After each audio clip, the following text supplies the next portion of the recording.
تو یہ پہلے تو کنسپٹ کلیئر کریں, خدا آیا نہیں ہے, خدا ہمیشہ سے. ہم اسے میتھمیٹیکلی ثابت کرتے ہیں.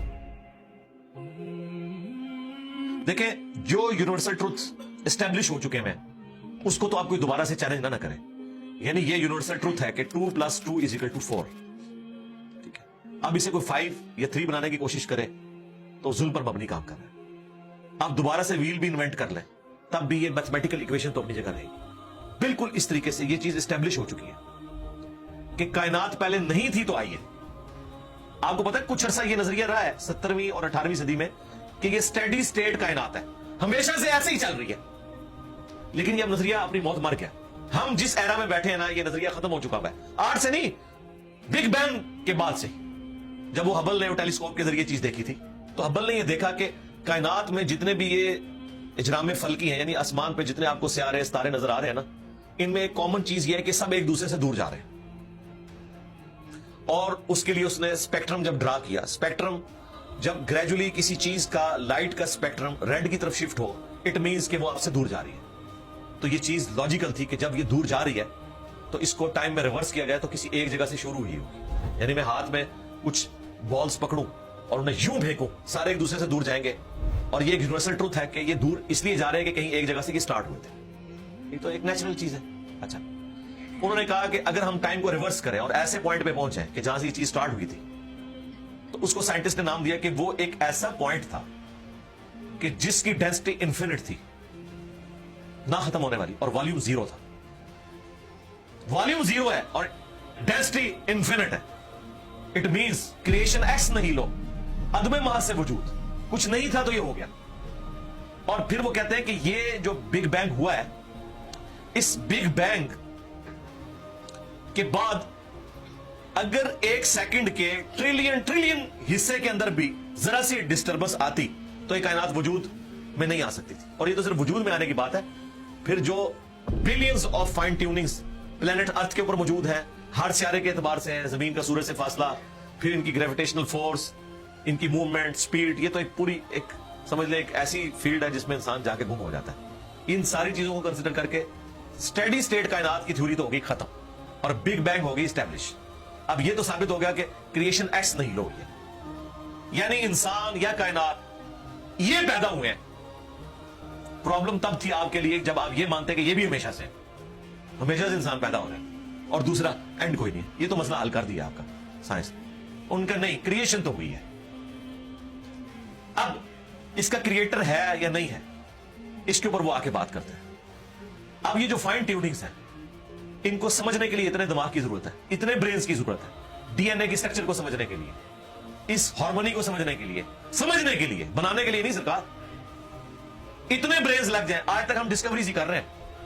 یہ جتنے ہم چیزیں دریافت کرتے ہیں نا وہ ہم قانون قدرت دریافت کرتے ہیں. یعنی اگر ہم نے یہ چیز ایکسپلور کر لی ہے کہ سورج مشرق سے نکلتا ہے مغرب میں غروب ہوتا ہے ود رسپیکٹ ٹو زمین, ویسے تو غروب ہوتا ہی نہیں ہے نا, نکلتا ہے. تو یہ ایک فزیکل فینومینا ہے جو ہم نے ڈسکور کیا. اس فینومینا نے سورج کو پیدا نہیں کیا.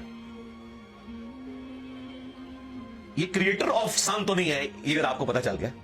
انڈے میں سے چوزا نکلتا ہے اور چوزا اتنے عرصے کے لیے انڈے کو آپ گرمائش میں رکھتے ہیں 22 دن کے لیے مرغی کے نیچے یا کسی مشین میں. تو اس انفارمیشن نے چوزے کو پیدا نہیں کیا, بلکہ یہ چوزے کے پیدا ہونے کے بارے میں انفارمیشن ہے.